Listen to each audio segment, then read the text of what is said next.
C'est-à-dire que le Mali est aujourd'hui en capacité de produire ses réserves bancaires. Il est en mesure de constituer progressivement sa propre réserve d'or. Alors quel intérêt le Mali aurait-il à laisser une entreprise comme Barrick Gold continuer à exploiter l'or, à fabriquer le lingot d'or malien, à aller le vendre d'abord à l'étranger, puis à revenir payer le Mali à un pourcentage très faible du prix réel de l'or vendu? Quel intérêt le Mali a-t-il à se faire spolier par Barrick Gold?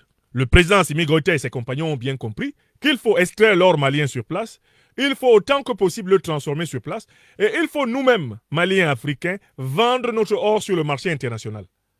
Ce qui nous permet de récupérer la plus-value que des particuliers occidentaux, asiatiques, etc., viennent récupérer sur nos richesses, laissant nos peuples dans la pauvreté dans laquelle ils les ont trouvés.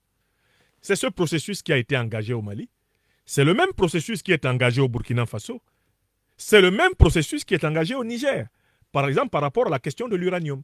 Est-ce que vous comprenez? Il s'agit de la réappropriation de toutes les filières de matières premières stratégiques hautement rentables sur le marché international.